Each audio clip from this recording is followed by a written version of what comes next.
Semaine scientifique à l'Université pédagogique nationale. Toute la crème intellectuelle de Kinshasa a répondu présent à ce rendez-vous. L'ancien ministre de la Communication et des Médias, député national Lambert Mende Omalanga, lui aussi a pris la parole, nous dit Cédric Enina.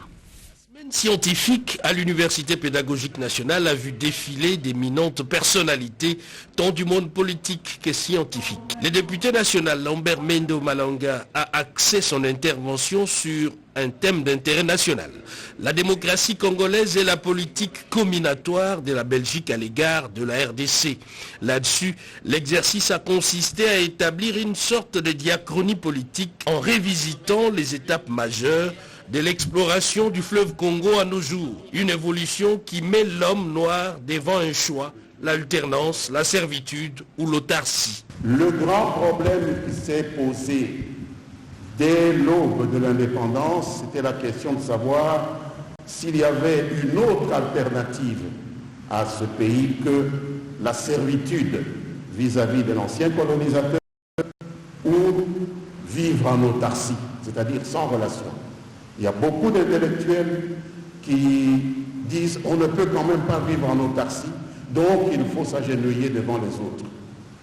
Et Lumumba nous a dit il y a une possibilité, sans servitude, sans vivre en autarcie, d'être nous-mêmes et de nous développer. Et montrons-leur ce que les Noirs peuvent faire lorsqu'ils vivent libres. Hormis les questions politiques sur les relations parfois tumultueuses entre la RDC et l'ancienne métropole ainsi que le vieux continent, la réflexion a tourné également autour de la responsabilité des partenaires dans des crimes commis en terre africaine. Pour Lambert Mende, l'altruisme revendiqué par l'Occident, particulièrement au Congo, n'est qu'une imposture. Le sénateur Modeste Bahati Lukwebo, à la tête d'une forte délégation des hauts cadres et cadres du regroupement politique AFDCA, a franchi le portillon de la MONUSCO. La délégation de l'AFDCA a échangé avec la représentante spéciale du secrétaire général des Nations Unies en RDC, Leila Zerougui, et l'affaire de dédoublement de l'AFDCA a figuré en bonne place. Regardez. Modeste Bahati Lukwebo et une forte délégation de l'AFDCA ont été reçus par la représentante spéciale du secrétaire général des Nations Unies, Leila Zerougui, le jeudi 9 janvier 2020. La délégation de l'AFDCA est venue demander au numéro 1 de la mission onusienne en RDC de plaider pour que justice soit rendue dans cette affaire et que le regroupement politique que dirige Modeste Bahati Lukwebo soit rétabli dans ses droits. La MONUSCO, partenaire de la République démocratique du Congo, a une mission de stabilité. On ne peut pas parler de la stabilité là où il y a injustice, a déclaré l'autorité morale de l'FDCA, Modeste Bahati Lukwebo. La représentante spéciale du secrétaire général des Nations Unies a pour sa part promis de prendre langue avec les différents acteurs impliqués dans ce dossier pour trouver une issue en faveur de la justice. Nous sommes dans ce processus de construction de la démocratie en RDC et donc c'est très important que nous échangeons avec tous les partenaires qui souhaitent nous rencontrer parce que c'est aussi pour nous une façon de jouer un rôle positif dans la construction de la paix, de la stabilité, du renforcement des échanges au niveau politique pour que chaque élément dans ce pays contribue à construire la paix, à renforcer la démocratie, à renforcer l'état de droit. La délégation conduite par Modeste Bahati Lukwebo était composée essentiellement des députés, sénateurs et chefs des partis et quelques cadres de l'FDCA. S'engage à accompagner Kinshasa dans l'amélioration d'une justice réellement distributive et de proximité. Ce sont là les propos de l'ambassadeur de France en RDC, François Pougelas, au vice-premier ministre, ministre de la Justice et garde de Sceaux, maître Célestin Tundek-Assendé-Jacques-Boba. L'un des 5 membres permanents du Conseil de sécurité des Nations Unies, la France qui a joué un rôle déterminant dans l'histoire mondiale par l'influence de sa culture et de ses valeurs démocratiques et républicaines, compte renforcer ses liens de coopération avec du Congo dans plusieurs secteurs et dans les domaines de la justice en particulier. C'est dans ce cadre que le vice-premier des Sceaux, Maître Célestin Toundayaka Senda a échangé avec l'ambassadeur de France en RDC, François Pijolas. Avec une expérience dans les secteurs de la justice, Paris est déterminé à accompagner Kinshasa dans l'amélioration d'une justice réellement distributive et de proximité. Nous avons évoqué différents sujets, notamment de coopération bilatérale, en particulier la contribution que la France, avec d'autres partenaires de la RDC, apporte et peut apporter demain à la mise en place et au bon fonctionnement de l'INAFORGE, l'Institut national de formation des professions judiciaires, car il apparaît, et c'est un constat largement partagé, qu'il faut renforcer, professionnaliser les professions judiciaires, et c'est un souhait de ce gouvernement et c'est un souhait que la France souhaite appuyer. Cet appui de l'Hexagone, la France bien sûr, à la RDC, serait le bienvenu dans les efforts du gouvernement Ilunga d'asseoir sa politique d'œuvrer d'abord au bénéfice du peuple. Après les études de validation de l'accord de développement du bassin de la rivière Inkisi dans le Congo central, l'heure est à présent à l'organisation de l'atelier de validation des études de faisabilité du projet d'aménagement de la centrale hydroélectrique de Kibombo sur la même rivière au Congo central. Justement, la cérémonie d'ouverture a eu lieu il y a peu, nous dit Mireille Ndeke. Après la signature de l'accord de développement du bassin de la rivière Inkisi, signature qui a abouti à la validation du plan d'exploitation hydroélectrique du bassin, l'heure est aujourd'hui à la validation des études de faisabilité du premier de sites identifiés dans la première phase de ce projet, la construction de la centrale hydroélectrique de Kimbombo sur la rivière Inkisi dans le Congo central. Cette centrale hydroélectrique d'une capacité de 246 MW a pour mission de produire de l'électricité et aussi d'alléger l'état d'insuffisance du réseau ouest. Tâche exécutée par la société Sichuan Wafei Energy Investment. Le gouvernement congolais salue la détermination de partenaires pour la réalisation de ce grand projet qui s'inscrit dans la vision du chef de l'État, Félix-Antoine Tshisekedi Tshilombo. Il est inconcevable que la République démocratique du Congo, qui dispose d'un si large éventail de ressources énergétiques, puisse continuer à battre de l'air avec un taux d'accès à l'électricité parmi les plus faibles d'Afrique subsaharienne et un taux très élevé de la population gisant en dessous du seuil de la pauvreté. Et le gouvernement est résolument engagé à relever ce défi. C'est ici le lieu donc d'encourager et rassurer la société Sichuan Wafei Energy Investment et tous ses partenaires du soutien et de l'accompagnement du gouvernement de la République démocratique du Congo dans la mise en œuvre de ce projet.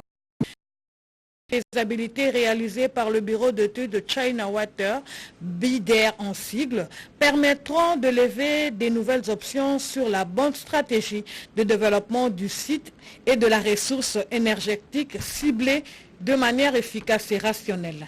Le partenaire chinois ont à leur tour réitéré leur remerciement au ministre d'État Eustache Moazi Mumbembe pour sa promptitude sur la planification du dit projet.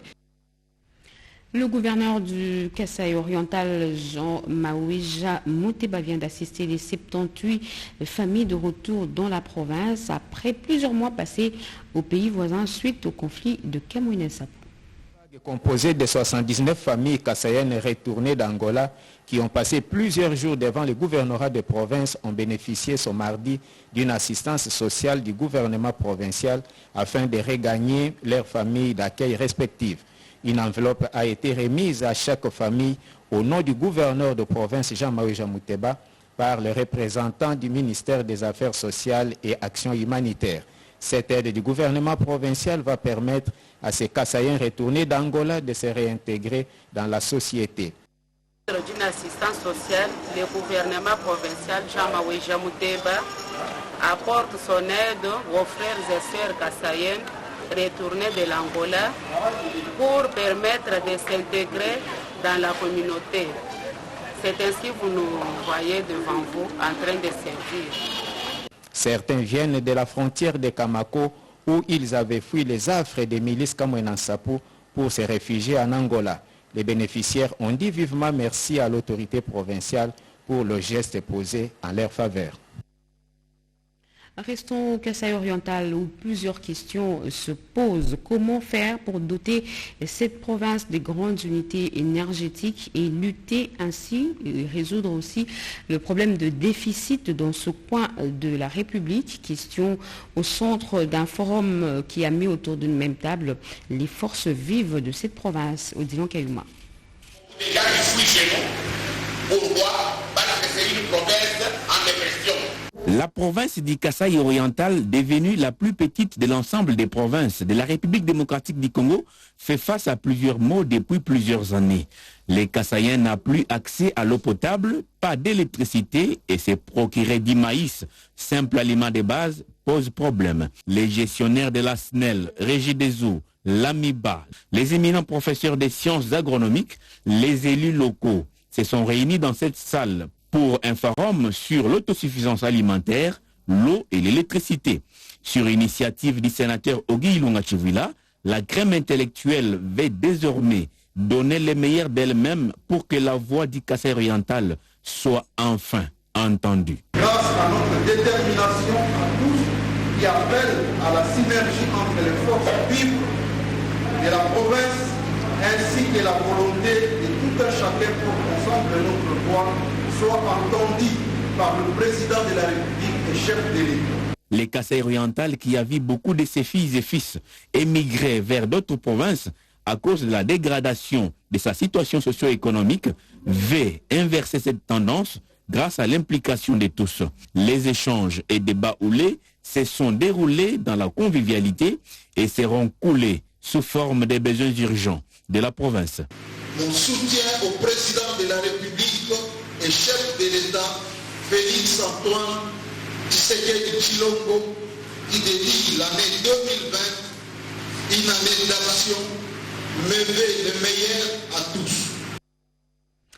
En sport, c'est demain que la 4e journée de la phase de groupe de l'Interclub de la CAF démarre en Ligue des Champions ce samedi 11 janvier. Donc aujourd'hui, à Lubumbashi, tout-puissant Mazembe recevra Primeiro do Agosto d'Angola au stade Mazembe de Kamalondo à 14h heure de Kinshasa et 15h heure de Lubumbashi. Ce même samedi, l'ASV Club de Kinshasa recevra l'Espérance de Tunis à 17h. Les deux entraîneurs Jean-Florent Ibengue de l'ASV Club et de l'Espérance de Tunis, Mangeli, étaient en conférence de presse d'avant-match. Regardez. D'apprendre et de monter un petit peu en puissance. Donc il y a une dimension qu'on n'avait pas encore su dans ce groupe. On a su la mettre, c'est la dimension athlétique. On a su mettre cette dimension au bon moment, là-bas en Tunisie. Mais un match ne suffit pas. Ne se suffit pas à ça, puisqu'on a vu que sur le plan offensif, on a quand même été un peu pauvre. On est à domicile. On joue la meilleure équipe d'Afrique. Vous l'avez dit, il ne faut pas partir comme des idiots. On a été très très bien organisé au match aller. Donc il faut à nouveau être très bien organisé. Et puis mettre en place notre jeu aussi, se procurer plus d'occasions qu'on a pu le faire. Et là, demain, on va produire du jeu, on va jouer notre jeu pour aller ramener les 3 points. Et notre équipe, elle s'exprime très bien à l'extérieur, donc c'est pour ça que j'ai confiance à nos joueurs qui vont tout donner, parce que tu sais, les 2 points à Tunis qu'on a perdus, normalement on devait être à 9 points aujourd'hui, on devait être à 9 points, c'est plus à l'aise pour tourner l'effectif et gérer l'effectif. Mais bon, demain ça ne va pas être facile, parce que c'est une équipe vraiment, une très très très bonne équipe, Vita. Donc j'espère que mes joueurs demain ils vont être dans un bon jour. J'espère que les 2 points qu'on a perdus à Tunis, on va les récupérer demain, Inch'Allah. Ce journal, mesdames et messieurs, merci à vous de l'avoir suivi. Merci à vous qui nous suivez à Paris, en France. Vous êtes sur la RTNC. Restez branchés sur notre programme. Retrouvez tout à l'heure à 7h Angèle Mabel Alondou. Très bon suite de programme sur la chaîne nationale et bonne nuit à tous.